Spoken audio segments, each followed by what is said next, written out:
Life क्या है? धरती पर लाइफ की शुरुआत कैसे हुई? क्या लाइफ सिर्फ फिजिकल नेचर का हिस्सा है या फिर नेचर से परे भी किसी डिवाइन पावर का इसमें हाथ है? क्या साइंस ने लाइफ की पहेली को पूरी तरह सुलझा लिया है?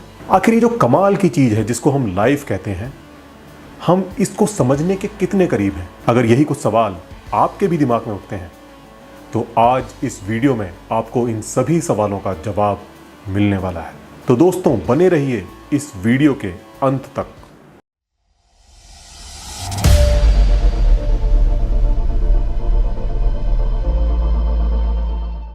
जीवन क्या है?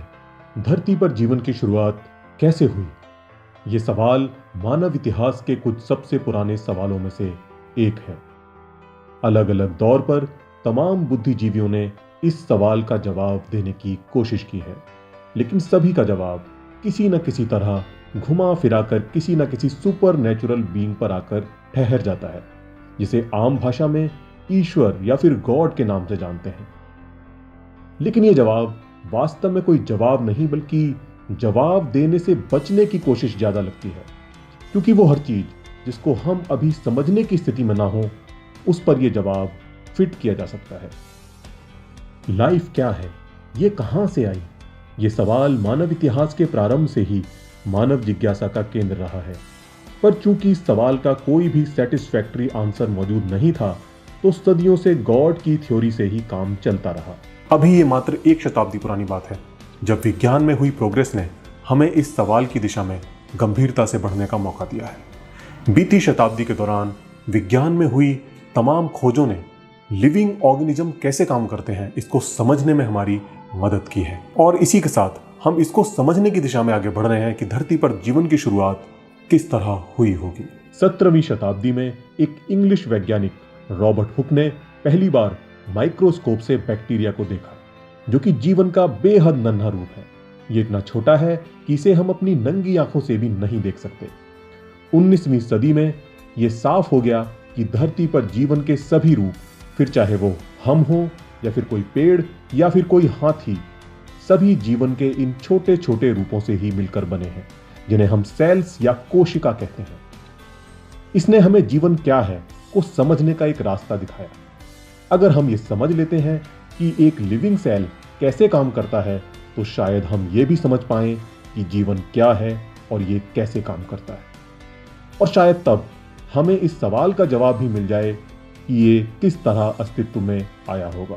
आज जब हम धरती पर मौजूद इतनी गजब की बायोडायवर्सिटी को देखते हैं, जीवन को इतने विविध रंग और रूपों में यहाँ पर फलते फूलते देखते हैं, तो ये सवाल मन में सहज ही उठता है कि ये सब कैसे हुआ होगा। वो क्या चीज थी जिसने न केवल लाइफ को पैदा किया, बल्कि उसको इतने डिफरेंट फॉर्म्स में यहाँ पर विकसित भी किया? क्या ये सिर्फ नेचुरल प्रोसेसेस की बदौलत हुआ या फिर कोई और भी चीज थी जो इसके लिए जिम्मेदार थी? एक महान वैज्ञानिक चार्ल्स डार्विन की बदौलत दूसरे सवाल का जवाब आज हम जानते हैं। हम जानते हैं कि किस तरह एवोल्यूशन थ्रू नेचुरल सिलेक्शन जीवन के विविध रूपों को आकार दे सकता है।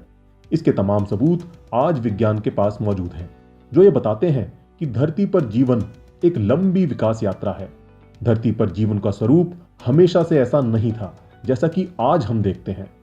धरती के आरंभिक दौर में लंबे अरसे तक धरती पर सिर्फ एक कोशिकीय जीव यानी सिंगल सेल ऑर्गेनिज्म का राज था, जिन्हें हम बैक्टीरिया के नाम से जानते हैं।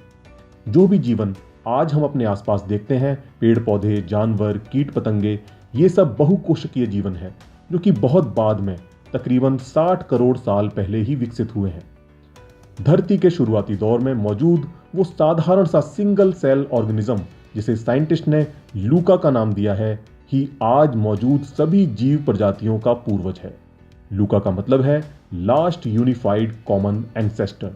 जब हम एवोल्यूशन की बात करते हैं तो ये सवाल अक्सर ही आता है कि वो जो फर्स्ट लिविंग फॉर्म थी, जिसको कि हम लूका कहते हैं, वो कैसे आया? तो यहाँ समझने वाली बात यह है कि थ्योरी ऑफ एवोल्यूशन हमें ये तो बताती है कि धरती पर जीवन किस तरह विकसित हुआ, लेकिन वो हमें इस बात का जवाब नहीं देती कि धरती पर जीवन की उत्पत्ति कैसे हुई। विज्ञान में जीवन की उत्पत्ति एवोल्यूशन का नहीं, बल्कि अबायोजेनेसिस का विषय है। अबायोजेनेसिस का मतलब है नॉन लिविंग बीइंग से लिविंग बीइंग की उत्पत्ति। अब यहां सवाल उठता है कि नॉन लिविंग बीइंग और लिविंग बीइंग में क्या अंतर है। आप लोगों में से बहुतों को यह सवाल बेतुका लग सकता है। आप सोच सकते हैं कि यह तो बड़ी कॉमन सी बात है, लिविंग बीइंग और नॉन लिविंग बीइंग के अंतर को तो हम सभी जानते हैं। इवन एक 10 साल का बच्चा भी इस अंतर को डिफाइन कर सकता है। लेकिन सच तो यह है कि आम आदमी को जितनी जानकारी होती है उसके तौर पर अगर हम इसको डिफाइन करें तो उसको डिफाइन किया जा सकता है। लेकिन जब हम मुद्दे की गहराई में उतरते हैं, साइंस की बात करते हैं, तो सच तो यह है कि यहां पर बड़ा कंफ्यूजन है। साइंस के पास आज भी कोई क्लियर कट डेफिनेशन नहीं है जो कि लिविंग बीइंग को डिफाइन कर सके। हम जो भी डेफिनेशन बनाते हैं, नेचर में उसका कोई ना कोई कॉन्ट्रडिक्टरी एग्जाम्पल मिल ही जाता है। जैसा कि हमें स्कूल में पढ़ाया जाता है कि लिविंग बीइंग की प्रॉपर्टीज हैं कि वो ग्रो करते हैं, रिप्रोड्यूस करते हैं, मूव करते हैं, एनर्जी लेते हैं, एक्सेट्रा एक्सेट्रा। लेकिन जब हम इन कैरेक्टरिस्टिक के आधार पर नेचर में मौजूद कई सारी लिविंग फॉर्म को डिफाइन करने की कोशिश करते हैं तो हम पाते हैं कि उनमें से बहुत सारी लिविंग फॉर्म्स ऐसी हैं जो कि इनमें से एक या ज़्यादा फंक्शन को परफॉर्म नहीं करती। फॉर एग्जाम्पल वायरसेस, ये लिविंग बीइंग की किसी कैरेक्टरिस्टिक को फॉलो नहीं करते अनटिल एंड अनलेस ये किसी लिविंग सेल के अंदर ना हो। And there are lots of others. तो इससे हमें एक चीज का पता चलता है, यदि हम लाइफ के ओरिजिन की बात कर रहे हैं तो हमें लाइफ की आम प्रचलित कैरेक्टरिस्टिक से बाहर भी सोचना पड़ेगा। आज जो हम लाइफ अपने आसपास देख रहे हैं, जिनमें से ज़्यादातर इस आम कैरेक्टरिस्टिक पर खरी उतरती है। लेकिन अगर हम पास्ट में जाएं, लाइफ के ओरिजिन के आसपास, तो हमें कुछ ऐसे सिंपल रूप भी देखने को मिल सकते हैं जो आज की हमारी लिविंग बीइंग की डेफिनेशन पर खरे ना उतरें। अबायोजेनेसिस के विचार ने बहुत से लोगों की आस्थाओं को चोट पहुंचाई, लिहाजा इसका काफी विरोध भी हुआ और आज भी तमाम क्रिएशनिस्ट, जिसमें यूनिवर्सिटी स्कॉलर्स तक शामिल हैं, इसके विरोध में तरह तरह के तर्क देते रहते हैं। ऐसे ही एक तर्क के अनुसार उनका कहना है कि एक साधारण से साधारण बैक्टीरिया भी इतना कॉम्प्लेक्स है कि वो नेचर के अनगाइडेड प्रोसेस से नहीं बन सकता। ठीक उसी तरह जैसे किसी घड़ी के पुर्जों को किसी बैग में डालकर करोड़ों साल तक हिलाने के बाद भी कोई घड़ी अपने आप असेंबल नहीं हो सकती। हालांकि इस तर्क में कई सारी खामियां हैं। सबसे पहली खामी तो यह है कि अबायोजेनेसिस ये नहीं कहती कि रैंडम केमिकल रिएक्शन और अरेंजमेंट से बैक्टीरिया जैसी कोई कॉम्प्लेक्स लाइफ फॉर्म सीधे ही बन सकती है। अबायोजेनेसिस सिंपल प्रीकर्सर की बात करती है, यानी जीवन के लिए जरूरी मॉलिक्यूल्स सीधे ना बनकर एक केमिकल एवोल्यूशन के थ्रू बने हैं। दूसरी खामी यह है कि यह प्रोसेस घड़ी के पुर्जों को एक बैग में हिलाने जैसा अनगाइडेड नहीं है, बल्कि केमिस्ट्री के नियमों से गाइडेड है। अबायोजेनेसिस यानी नॉन लिविंग बीइंग से लिविंग बीइंग के ओरिजिन का विचार काफी पुराना है। दुनिया को थ्योरी ऑफ एवोल्यूशन जैसा क्रांतिकारी विचार देने वाले चार्ल्स डार्विन का मानना था कि जीवन की उत्पत्ति प्राचीन धरती पर कार्बनिक पदार्थ से भरे हुए एक गर्म तालाब में हो सकती है। डार्विन ने इसे प्रीबायोटिक सूप कहा है। इस प्रीबायोटिक सूप के अंदर बहुत सारे ऑर्गेनिक केमिकल कंपाउंड एक दूसरे से रिएक्ट करते हैं और जिससे कुछ कॉम्प्लेक्स केमिकल मॉलिक्यूल्स बनते हैं, और जो कि फिर फर्दर रिएक्ट करते हैं और उनसे कुछ ऐसे मॉलिक्यूल्स बनते हैं जो कि कुछ खास कामों को अंजाम दे सकते हैं। इस प्रोसेस को केमिकल एवोल्यूशन कहा जाता है। बाद में कुछ अलग अलग मॉलिक्यूल्स मिलकर एक क्लोज सिस्टम बनाते हैं जो कि उस सूप में मौजूद ऑर्गेनिक कंपाउंड का यूज करके अपनी कॉपी तैयार कर सकता है, जिसे हम फर्स्ट लिविंग सेल कह सकते हैं। और यहां से लाइफ की जर्नी शुरू होती है, जो कि बाद में एवोल्यूशन की डिफरेंट स्टेजेस से गुजरकर मॉडर्न लाइफ के रूप में हमारे सामने है। लेकिन ये सब सुनने में जितना आसान लगता है, वास्तव में उतना आसान है नहीं। क्यों नहीं है, ये आपको आगे इस वीडियो में पता चलेगा। तो आइए बात करते हैं कि धरती पर वो फर्स्ट सेल कब बना, यानी धरती पर लाइफ कब से है। धरती पर पाए गए प्राचीन फॉसिल से हमें पता चलता है कि धरती पर जीवन करीब करीब तभी से मौजूद है जब से यह धरती वजूद में आई है। धरती पर जीवन की सबसे पुरानी निशानी एक माइक्रोबियल फॉसिल है जो कि तकरीबन 3 अरब 70 करोड़ साल पुराना है। लेकिन वैज्ञानिकों का मानना है कि लाइफ इससे भी कहीं पुरानी हो सकती है। जैसा कि हम जानते हैं कि धरती 4.5 अरब साल पुरानी है, यानी धरती पर जीवन इसके बनने के कुछ समय बाद ही वजूद में आ गया था। लेकिन यह जीवन आज जो हम जीवन देखते हैं वैसा नहीं था। वर्तमान में मौजूद एक सिंगल सेल ऑर्गेनिज्म यानी कोई साधारण से साधारण बैक्टीरिया भी बेहद विकसित है, क्योंकि वो अरबों साल का विकास अपने अंदर समेटे है। जीवन की उत्पत्ति की गुत्थी सुलझाने के लिए यह जरूरी है कि हम वो प्राचीन सेल कैसे बना इसको समझ लें। लेकिन अब विज्ञान के सामने यहां पर कुछ चुनौतियां हैं। सबसे पहली चुनौती यह है कि वो प्राचीन सेल या उसके अवशेष आज विज्ञान की छानबीन के लिए मौजूद नहीं है। 3 अरब 70 करोड़ साल पुराना जो फॉसिल है वो सिर्फ उस बैक्टीरिया द्वारा छोड़ी गई छाप है, जिससे हमें उस बैक्टीरिया के अंदरूनी स्ट्रक्चर का पता नहीं चलता। हमें नहीं पता चलता कि उनका मॉलिक्यूलर स्ट्रक्चर क्या था, उनके भीतर की मॉलिक्यूलर मशीनरी कैसे काम करती थी। लेकिन हमारे पास वर्तमान जीवों के रूप में उन्हीं प्राचीन सेल्स की मौजूदा पीढ़ी उपलब्ध है, और जिनकी जांच करके हम ये समझने की कोशिश कर सकते हैं कि उनके प्राचीन पूर्वज कैसे रहे होंगे। लेकिन ये भी सुनने में जितना आसान लगता है उतना आसान नहीं है, क्योंकि वास्तव में हम अरबों साल के विकास से पर्दा उठाने की बात कर रहे हैं। इस दौरान वो सेल कितने बदलावों से गुजरा होगा, इसका अनुमान लगाना तकरीबन नामुमकिन ही है। लेकिन हम मौजूदा सेल के मॉलिक्यूलर स्ट्रक्चर और उसके कुछ बेसिक फंक्शंस को समझने से शुरुआत कर सकते हैं। लाइफ के एक बहुत ही इंपॉर्टेंट फंक्शन को एक्सप्लेन किया है मशहूर फिजिसिस्ट एर्विन श्रोडिंगर ने। उन्होंने अपनी किताब जिसका नाम है व्हाट इज लाइफ में लिखा है, life is a continuous struggle against entropy. अब बहुत सारे लोग सोच रहे होंगे ये एंट्रोपी क्या भला है। मैं आपको फिजिक्स की टफ डेफिनेशंस में उलझाना नहीं चाहता, सरल शब्दों में इसको डिफाइन करता हूं। एंट्रोपी का मतलब है डिसऑर्डर, और थर्मोडायनेमिक्स के नियमों में बताते हैं कि यूनिवर्स को ऑर्डर बिल्कुल पसंद नहीं है। यहां पर चीजें हमेशा ऑर्डर से डिसऑर्डर की तरफ जाती हैं। इसे कुछ ऐसे समझिए जैसे आप कोई नई कार खरीदते हैं या कोई नया घर बनाते हैं, तो ये है ऑर्डर्ड स्टेट। अब अगर आप कार और घर की लगातार मेंटेनेंस नहीं करेंगे तो वो दोनों ही धीरे धीरे डिसऑर्डर में चले जाएंगे, यानी खराब हो जाएंगे।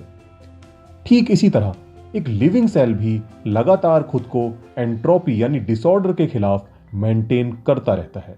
तो अब सवाल उठता है कि वो ऐसा करता कैसे है। वो ऐसा करता है अपनी मॉलिक्यूलर मशीनरी के दम पर। तो अब यहां पर सवाल उठता है कि उसकी जो मॉलिक्यूलर मशीनरी है वो क्या है और कैसे काम करती है। सेल की मशीनरी में बेसिकली 3 पार्ट्स हैं। पहला है डीएनए और आरएनए, जो कि इंफॉर्मेशन को स्टोर करने वाले मॉलिक्यूल्स हैं, जो कि अपनी कॉपी भी तैयार कर सकते हैं। और दूसरा है प्रोटीन्स, जो कि सेल की वर्कफोर्स है, जो कि बहुत सारे अलग अलग कामों को अंजाम देते हैं। और तीसरा है लिपिड मेम्ब्रेन, जो कि इन सबको घर प्रदान करती है और इसे बाकी सेल से अलग भी करती है। तो बेसिकली यहां होता क्या है कि डीएनए, जैसा कि आप जानते हैं, इंफॉर्मेशन को स्टोर करने वाला मॉलिक्यूल है। इसके पास सेल के सभी पार्ट्स को बनाने की इंफॉर्मेशन होती है। सेल का जो भी पार्ट बनाना होता है, डीएनए में से उसको बनाने की इंफॉर्मेशन एक आरएनए मॉलिक्यूल में कॉपी करके राइबोसोम, जो कि एक किस्म का प्रोटीन एंजाइम ही होता है, उस तक पहुंचा दी जाती है। राइबोसोम आरएनए को रीड करता है, जिससे एक बॉन्डिंग साइट बनती है, और उस पार्ट को बनाने के लिए जरूरी मॉलिक्यूल्स साइटोप्लाज्म यानी सेल के अंदर जो लिक्विड होता है उसमें से आकर एक एक कर बॉन्डिंग साइट पर जुड़ने लगते हैं। केमिस्ट्री में इसे पॉलीमराइजेशन कहते हैं। और इस तरह उस जरूरी पार्ट का निर्माण होता है। लेकिन इस सब सेल मशीनरी को चलाने के लिए एनर्जी की भी जरूरत होती है। सेल के पास इसके लिए अपना पावर हाउस होता है, जिसे माइटोकॉन्ड्रिया कहते हैं, जो कि ग्लूकोज को तोड़कर उससे एटीपी नाम के मॉलिक्यूल का निर्माण करता है, जिसको सेल की मशीनरी एनर्जी की तरह इस्तेमाल करती है। तो एक तरह से लिविंग सेल एक सेल्फ सस्टेन सिस्टम है, जो कि एनवायरनमेंट से एनर्जी लेकर अपनी मॉलिक्यूलर मशीनरी के दम पर न केवल खुद को मेंटेन करता है बल्कि अपनी कॉपी भी तैयार करता है। तो अब यहां पर सवाल उठता है कि एक सेल जिन मॉलिक्यूल से मिलकर बना है वो क्या क्या है, और क्या वो नेचर में सिर्फ नेचुरल प्रोसेसेस के जरिए बन सकते हैं। सेल के मॉलिक्यूलर स्ट्रक्चर की बात की जाए, यानी जीवन किन किन केमिकल से मिलकर बना है, तो एक समय तक ऐसा माना जाता था कि वे केमिकल जिनका संबंध जीवन से है वो कुछ खास हैं, क्योंकि नेचर में सिवाय जीवों के वे स्वतंत्र रूप से कहीं भी नहीं पाए जाते थे। तब ऐसा माना जाता था कि शायद जीवों में कोई अननोन वाइटल फोर्स है, सिर्फ वही उन केमिकल्स को सिंथेसाइज कर सकती है। इस विचार को वाइटलिज्म कहते हैं। जैसे यूरिया जीवों के मूत्र में पाया जाने वाला एक मेन इंग्रेडिएंट है, जिसे वैज्ञानिकों ने 18वीं सेंचुरी में अलग कर लिया था, लेकिन इसे लैब में बनाने का कोई भी तरीका वो नहीं खोज पाए थे, जिससे कि इस सोच को बल मिला कि कुछ केमिकल्स सिर्फ जीवों में ही बन सकते हैं। वाइटलिज्म के विचार को लंबे समय तक कोई चुनौती नहीं दी जा सकी, लेकिन 1828 में एक जर्मन केमिस्ट फ्रेडरिक वोलर के लैब में यूरिया तैयार करने के बाद धीरे धीरे इस प्राचीन सोच के बादल छटने लगे। बाद में कई वैज्ञानिकों ने इससे प्रेरणा ली और बिना किसी जीव या जैविक घटक की मदद लिए जीवन से संबंधित कई केमिकल्स को लैब में तैयार करके दिखाया। 1952 में स्टैनली मिलर और यूरे के प्रसिद्ध प्रयोग, जिसमें उन्होंने प्राचीन धरती के वातावरण में मौजूद रही गैसों जैसे अमोनिया, मीथेन, हाइड्रोजन और पानी को एक बंद फ्लास्क में उबालकर और उसे इलेक्ट्रिक स्पार्क से गुजार कर देखा, और जिसमें उन्हें कुछ एमिनो एसिड्स को बनाने में सफलता मिली। जैसा कि हम जानते हैं, एमिनो एसिड्स प्रोटीन्स के बिल्डिंग ब्लॉक्स हैं। तो इससे यह साफ हो गया कि लाइफ जिन मॉलिक्यूल से मिलकर बनी है, उन्हें बनाने के लिए किसी वाइटल फोर्स की जरूरत नहीं है, वो सिर्फ नेचर के फिजिकल प्रोसेस से भी बन सकते हैं। Wow, that sounds interesting. तो अब अगला सवाल है कि क्या वो मॉलिक्यूल्स आपस में अरेंज होकर लाइफ नहीं बना सकते? वेल, नॉट सो इजीली, क्योंकि उन केमिकल्स और मॉलिक्यूल्स का बनना एक दूसरी बात है और उन मॉलिक्यूल्स का अरेंज होकर लाइफ बनाना एक बिल्कुल ही दूसरी बात है। लाइफ जितना हम सोचते हैं उससे कहीं ज़्यादा कॉम्प्लेक्स है, और यहाँ से कहानी और भी ज़्यादा इंटरेस्टिंग हो जाती है। मिलर यूरे के एक्सपेरिमेंट्स के बाद वैज्ञानिकों को लगने लगा कि अब वो लाइफ के ओरिजिन से पर्दा उठाने के बेहद करीब हैं, और ऐसा लगना जाहिर था क्योंकि वो ये सिद्ध कर चुके थे कि एमिनो एसिड धरती के शुरुआती दौर में बन सकते थे। अब उन्हें सिर्फ एमिनो एसिड से प्रोटीन बनाने का रास्ता खोजना था। प्रोटीन ही वास्तव में सेल की वर्कफोर्स है, जो कि सारे कामों को अंजाम देती है। प्रोटीन अलग अलग एमिनो एसिड्स के एक सेट कॉम्बिनेशन से बनते हैं। वैसे तो अब तक 500 से ज्यादा एमिनो एसिड्स खोजे जा चुके हैं, लेकिन जीवन में 20 एमिनो एसिड्स का ही खास रोल है। कोई प्रोटीन काम करे, इसके लिए इन 20 एमिनो एसिड में से कुछ अलग अलग एमिनो एसिड्स का सही क्रम में जुड़ना जरूरी है। एक वर्केबल प्रोटीन के बनने के लिए 40 अमीनो एसिड से लेकर 1000 से भी ज्यादा अलग अलग एमिनो एसिड्स एक सही क्रम में जुड़ते हैं। यदि इस क्रम में एक एमिनो एसिड भी गलत जुड़ा तो प्रोटीन काम नहीं करेगा। कुछ वैज्ञानिकों का ऐसा मानना था कि डार्विन ने जिस प्रीबायोटिक सूप की परिकल्पना की थी, ऐसे ही किसी गर्म तालाब में मौजूद अलग अलग एमिनो एसिड्स ने संयोग से जुड़कर प्रोटीन मॉलिक्यूल्स का निर्माण किया होगा।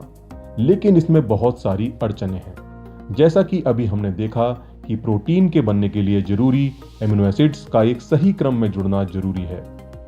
कई वैज्ञानिकों और गणितज्ञों का ऐसा मानना था कि इस दुर्लभ संयोग के घटित होने की संभावना बेहद कम थी। इसी से प्रेरित होकर कई क्रिएशनिस्ट ने इसी तरह की आर्गुमेंट्स डेवलप की, जिनके अनुसार किसी प्रोटीन के बाय चांस बनने की कोई संभावना ही नहीं है। ऐसी ही गणना के अनुसार एक प्रोटीन मॉलिक्यूल के बनने की प्रोबेबिलिटी 10⁴5 में से एक है, यानी 10 के आगे 45 जीरो लगा दिए जाएं, उनमें से एक चांस है। ये इतना कम है कि ब्रह्मांड की आयु भी इसके लिए कम पड़ जाएगी। इस तरह की आर्गुमेंट सुनने में तो कन्विंसिंग लगती हैं, पर वास्तव में इनमें कई तरह के फ्लॉज हैं। सबसे बड़ा फ्लॉ तो ये है कि इनमें जिन प्रोटीन्स के बनने की संभावना को निकाला जाता है, वो वास्तव में वो प्रोटीन्स हैं जो कि मॉडर्न लाइफ फॉर्म्स में पाए जाते हैं और जो कि हाईली इवॉल्व्ड हैं, जिनमें एमिनो एसिड्स की 100 से भी ज्यादा की सीक्वेंस होती है, जबकि शुरुआत में जो प्रोटीन्स बने होंगे वो इतने कॉम्प्लेक्स नहीं रहे होंगे। ऐसा बिल्कुल भी जरूरी नहीं है कि कोई प्रोटीन एमिनो एसिड्स की इतनी लंबी सीक्वेंस से ही बने। 2015 में येले की एक लैब में रिसर्चर्स के ग्रुप ने मात्र 2 एमिनो एसिड्स की 26 सीक्वेंस की एक चेन से एक फंक्शनल प्रोटीन को बनाया था। और इसके साथ ही किसी खास प्रोटीन की सीक्वेंस को पकड़कर उसके बनने की संभावना को निकालना भी गलत होगा। प्रोटीन बहुत ही डिफरेंट सीक्वेंसेस से भी बन सकते हैं। मॉडर्न प्रोटीन्स मॉडर्न सेल्स की जरूरतों के हिसाब से इवॉल्व हुए। इन सेल्स की प्राचीन पीढ़ियों को भी इतने ही हाईली इवॉल्व प्रोटीन की जरूरत रही होगी, या फिर फर्स्ट सेल के बनने से पहले जो प्रोटीन बने होंगे वो भी इतने ही सोफिस्टिकेटेड होंगे, ऐसा कहना गलत होगा। कहने का मतलब है कि अगर हम नेचर में प्रोटीन के बनने की संभावना को तलाश रहे हैं तो हमें मॉडर्न प्रोटीन्स के बजाय इनके सिंपल प्रीकर्सर के बारे में विचार करना चाहिए। ओके, तो अब बात करते हैं डीएनए की। अभी हमने देखा कि नेचर में सिंपल प्रोटीन्स बाय चांस बन सकते हैं, लेकिन डीएनए जैसा कॉम्प्लेक्स मॉलिक्यूल किस तरह बना होगा? क्योंकि एक सिंपल से सिंपल फॉर्म ऑफ डीएनए को भी इस लायक होना चाहिए कि उसके पास कम से कम इतनी जानकारी हो कि वो अपनी कॉपी तैयार कर सके। अब दूसरी मुश्किल यहां पर यह है कि डीएनए बिना राइबोसोम के नहीं बन सकता। राइबोसोम एक हाईली कॉम्प्लेक्स प्रोटीन होता है और जिसको कि बिना किसी टेम्पलेट यानी बिना किसी पहले से मौजूद इंफॉर्मेशन के बना पाना ऑलमोस्ट इम्पॉसिबल है। आज हम जो मॉडर्न सेल देखते हैं उसके डीएनए में इसको बनाने की इंफॉर्मेशन मौजूद होती है, लेकिन जब राइबोसोम ही नहीं होगा तो डीएनए कैसे बनेगा? And this is called chicken and egg problem, यानी बिना अंडे के मुर्गी कहां से आई और बिना मुर्गी के अंडा। लेकिन साइंटिस्ट ने इसका भी एक सॉल्यूशन निकाला है। उनका कहना है कि शुरुआत में ना तो मुर्गी थी और ना ही अंडा, वो कुछ और ही था। साइंटिस्ट ने अपना फोकस एक दूसरी तरह के मॉलिक्यूल पे किया जो कि डीएनए की तरह इंफॉर्मेशन स्टोर कर सकता था और इसके साथ ही बहुत सारे डिफरेंट कामों को भी अंजाम दे सकता था। यह था आरएनए। आरएनए भी डीएनए की तरह न्यूक्लियोटाइड्स से मिलकर बनी हुई एक चेन की तरह होता है, जिसमें डीएनए की ही तरह 4 लेटर्स होते हैं जो कि डीएनए की ही तरह इंफॉर्मेशन को स्टोर कर सकते हैं। लेकिन डीएनए जहां डबल हेलिक्स की शेप में होता है, जिसमें न्यूक्लियोटाइड्स की 2 चेन ट्विस्टेड लैडर की तरह आपस में जुड़ी होती हैं, वहीं आरएनए में न्यूक्लियोटाइड्स की सिंगल चेन होती है, जो इसे डीएनए की अपेक्षा कई और काबिलियत देती है। सिंगल चेन होने की वजह से ये प्रोटीन की तरह फोल्ड भी हो सकता है और इसीलिए आरएनए डीएनए की तरह इंफॉर्मेशन स्टोर करने के साथ साथ प्रोटीन की तरह एंजाइम और कैटलिस्ट का काम भी कर सकता है, जिससे कई और तरह के कॉम्प्लेक्स बायोमोलिक्यूल्स जैसे प्रोटीन, पेप्टाइड बनने का रास्ता खुल जाता है। इसके साथ ही ये अपनी कॉपी भी तैयार कर सकता है, जो कि लाइफ का एक सबसे इंपॉर्टेंट फंक्शन है। आरएनए की इसी खूबी के कारण वैज्ञानिकों का ऐसा मानना था कि आरएनए मॉडर्न बायोमोलिक्यूल्स का पितामह हो सकता है।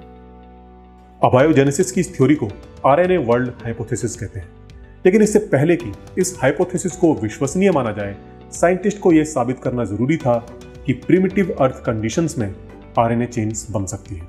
हालांकि लैब कंडीशंस में साइंटिस्ट ने न केवल इसको बना लिया था, बल्कि इसको इवॉल्व करने लायक और इसको अपनी कॉपी तैयार करने लायक भी बना लिया। लेकिन ये सब नेचुरल कंडीशंस में किस तरह से हुआ होगा, ये अभी भी एक सवाल था। RNA chain ribose base phosphate से मिलकर बनी होती हैं, जहां एक राइबोज बेस फॉस्फेट दूसरे राइबोज बेस फॉस्फेट यूनिट के साथ एक बैकबोन की तरह जुड़ता चला जाता है। इस प्रक्रिया को पॉलीमराइजेशन कहते हैं। इस राइबोज बेस फॉस्फेट यूनिट को ही न्यूक्लियोटाइड कहते हैं। प्रिमिटिव अर्थ कंडीशंस में न्यूक्लियोटाइड्स तो बन सकते थे, लेकिन इनका एक दूसरे से मिलकर बॉन्ड बनाना मुश्किल था, क्योंकि जैसा कि हम जानते हैं एक सेल के अंदर इनको बॉन्ड बनाने के लिए कुछ ज़रूरी एंजाइम्स की ज़रूरत पड़ती है। तो प्रिमिटिव अर्थ पर बिना एंजाइम्स के इन्होंने किस तरह बॉन्ड बनाया होगा, ये एक बड़ा सवाल था। लेकिन अभी कुछ हालिया रिसर्च में इस पहेली को सुलझाने की दिशा में कुछ क्लू मिले हैं। 2009 में रैनसेलर पॉलिटेक्निक इंस्टीट्यूट न्यूयॉर्क में रिसर्चर्स ने पाया कि मॉन्ट मोरिलियोनाइट एक किस्म का मिनरल जो कि ज्वालामुखी की राख से बनी क्ले में पाया जाता है, आरएनए पॉलीमराइजेशन में कैटलिस्ट का काम कर सकता है। जैसा कि हम जानते हैं कि प्रिमिटिव अर्थ पर जगह जगह वॉल्केनिक एक्टिविटीज चल रही थी, तो यहाँ इस मिनरल की कोई कमी नहीं थी, जो कि पानी के साथ बहकर तलछट में जमा हो सकता था और आरएनए पॉलीमराइजेशन में मदद कर सकता था। 2017 में मैकमास्टर यूनिवर्सिटी कनाडा और मैक्स प्लैंक यूनिवर्सिटी जर्मनी के कुछ रिसर्चर्स ने अपनी रिसर्च में पाया कि धरती पर उल्का पिंडों से आई डस्ट में मौजूद ऑर्गेनिक मॉलिक्यूल्स और उस समय धरती पर मौजूद छोटे गर्म तालाबों के वेट ड्राई साइकिल से आरएनए पॉलीमराइज हो सकता था। साथ ही उन्होंने इसकी भी संभावना जताई कि आरएनए पॉलीमराइजेशन धरती पर 4 अरब 17 करोड़ साल पहले हो चुका होगा। प्रिमिटिव अर्थ पर आरएनए पॉलीमराइजेशन संभव होना जीवन की दिशा में एक बहुत ही इंपॉर्टेंट स्टेप माना जाता है, क्योंकि इससे बहुत से कॉम्प्लेक्स बायोमोलिक्यूल्स के बनने का रास्ता साफ हो जाता है, जो कि जीवन के विकास के लिए जरूरी है। लेकिन एक चीज और है जो कि लाइफ के लिए इक्वली इंपॉर्टेंट है, वो है लिपिड्स। लिपिड्स जरूरी इसलिए है क्योंकि ये सेल मशीनरी को एक खोल, एक घर प्रदान करते हैं। अगर एक खोल ना हो तो प्रीबायोटिक सूप में तमाम मॉलिक्यूल्स इधर से उधर यूं ही भटकते रहेंगे और लाइफ के लिए जरूरी बहुत सारी केमिस्ट्री मॉलिक्यूल्स का पर्याप्त कंसंट्रेशन ना होने के कारण शुरू ही नहीं हो पाएगी। लिपिड एक खास किस्म का मॉलिक्यूल है जिसके 2 पार्ट होते हैं, एक गोल सिरा जो कि हाइड्रोफिलिक यानी जिसको पानी पसंद होता है, और एक पूंछ जो कि हाइड्रोफोबिक होती है यानी जिसको पानी पसंद नहीं होता। लिपिड मॉलिक्यूल्स अपनी इस खास संरचना के कारण और मॉलिक्यूल्स के साथ मिलकर एक खोल जैसी संरचना बना लेते हैं जिसे लिपिड मेम्ब्रेन कहते हैं। इस मेम्ब्रेन की खासियत होती है कि ये कई तरह के मॉलिक्यूल्स को अपने अंदर कैद कर सकती है।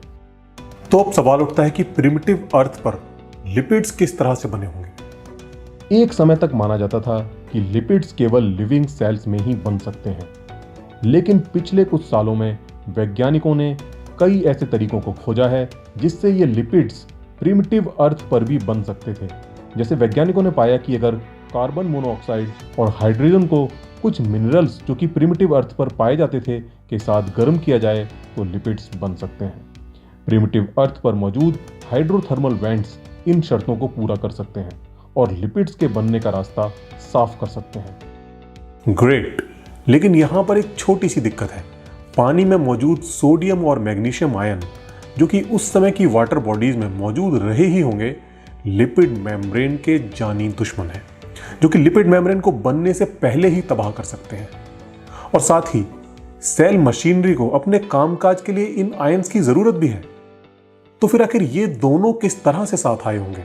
अभी 2019 में यूनिवर्सिटी ऑफ वॉशिंगटन में पब्लिश हुए एक पेपर में साइंटिस्ट ने खुलासा किया है कि लिपिड मेम्ब्रेन में अमीनो एसिड की मौजूदगी उसको डिअसेंबल होने से बचा लेती है। और जैसा कि हम जानते हैं कि प्रिमिटिव अर्थ में अमीनो एसिड्स मौजूद रहे थे, तो हमने देखा कि प्रिमिटिव अर्थ पर एक शुरुआती सेल मशीनरी को बनाने लायक चीजें मौजूद थी। लेकिन मशीनरी कितनी भी अच्छी क्यों ना हो, एक चीज के बिना बेकार है, जी हां, एनर्जी। एक सेल को भी बहुत सारी कॉम्प्लेक्स केमिकल रिएक्शंस के लिए एनर्जी की जरूरत पड़ती है। मॉडर्न सेल के पास एक माइटोकॉन्ड्रिया नाम का ऑर्गेनेल होता है जो कि ग्लूकोज से एटीपी बनाकर सेल के मॉलिक्यूल्स को एनर्जी देता रहता है।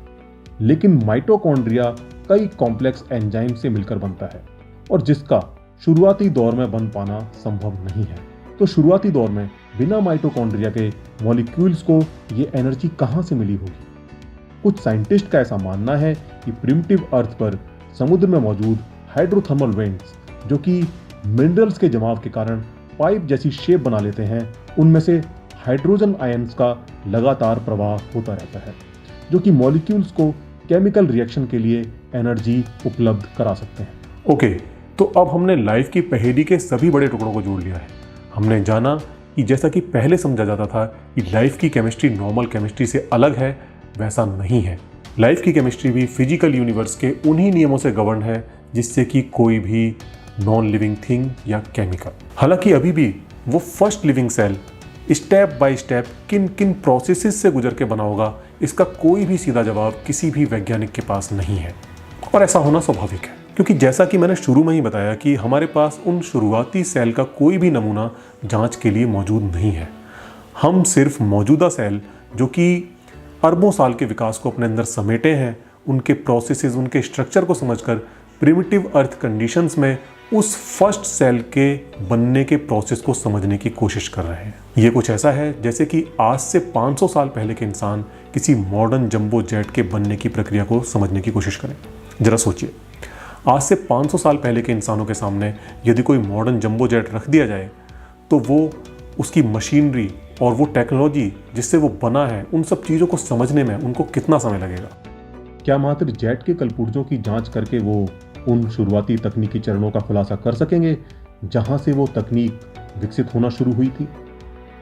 बहुत संभव है कि वो ये मानने को ही राजी ना हो कि इसे हमारे जैसे इंसानों ने ही बनाया है, क्योंकि जिन जिन चीजों से वो बना है वो किस तरह बन सकती हैं इसका उन्हें कुछ भी पता नहीं है। प्लेन के इलेक्ट्रॉनिक्स और कंप्यूटर जैसी चीजों को तो छोड़ ही दीजिए, प्लेन की बॉडी जो कि एल्युमिनियम से बनी है, plastic parts, nylon fabric, tyre के रबड़ जैसी साधारण चीजें भी किस तरह बनी हैं उनके लिए इस पहेली को सॉल्व कर पाना भी कठिन है। ऐसे में अगर उन्हें ये सॉल्यूशन काफी कन्विंसिंग लगे कि हो ना हो इसे किसी जादुई शक्ति से बनाया गया है, तो इसमें कोई भी आश्चर्य की बात नहीं है, क्योंकि हम देखते हैं कि आज भी बहुत सारे लोगों को ये काफी कन्विंसिंग लगता है कि लाइफ किसी सुपरनैचुरल बीइंग की इजाद है। लेकिन आश्चर्यजनक रूप से कॉम्प्लेक्स दिखने वाली चीजों की शुरुआत भी साधारण चीजों से हो सकती है। मॉडर्न जंबो जेट किसी दिन अचानक ही नहीं बन गया था। जंबो जेट के हर पुर्जे के विकास का अपना एक इतिहास है। आज भले वो एक अत्याधुनिक जंबो जेट का हिस्सा हों, लेकिन उनकी शुरुआत साधारण ही हुई थी। अलग अलग समय पर हुई छोटी छोटी खोजें जो कि समय के साथ टेक्नोलॉजी में बदली और विकसित हुई, और जिनको मिलाकर एक दिन तकनीक का ये शानदार नमूना बन सका। ठीक इसी तरह मॉडर्न सेल के कॉम्प्लेक्स ऑर्गेनल्स भी किसी दिन अचानक ही नहीं बन गए थे। उनके विकास का भी एक लंबा इतिहास है। लाइफ को समझने की लगभग एक शताब्दी पहले शुरू हुई इस यात्रा में हमने अच्छी खासी प्रोग्रेस की है, और अब हम कम से कम ये अनुमान लगाने योग्य तो हो ही गए हैं कि धरती पर फर्स्ट लिविंग सेल के बनने से पहले क्या क्या हुआ होगा। हम जानते हैं कि एक सेल्फ सस्टेन सेल को बनाने के लिए जरूरी कॉम्प्लेक्स मॉलिक्यूल्स सीधे ही नहीं बन सकते, लेकिन अभी हमने जो कुछ जाना उससे उनके बनने का रास्ता साफ हो जाता है। प्रिमिटिव अर्थ पर पानी में हाइड्रोथर्मल वेंट्स के पास ऑर्गेनिक मॉलिक्यूल से भरे तमाम लिपिड मेम्ब्रेन्स हाइड्रोजन आयन की एनर्जी का यूज करके तरह तरह के कॉम्प्लेक्स मॉलिक्यूल्स का निर्माण कर रहे थे। जब ये मेम्ब्रेन किसी कारण से फटते थे तो अंदर मौजूद सारे मॉलिक्यूल्स बाहर बिखर जाते थे, और जिन्हें आसपास मौजूद दूसरे लिपिड मेम्ब्रेन्स के द्वारा सोख लिया जाता था।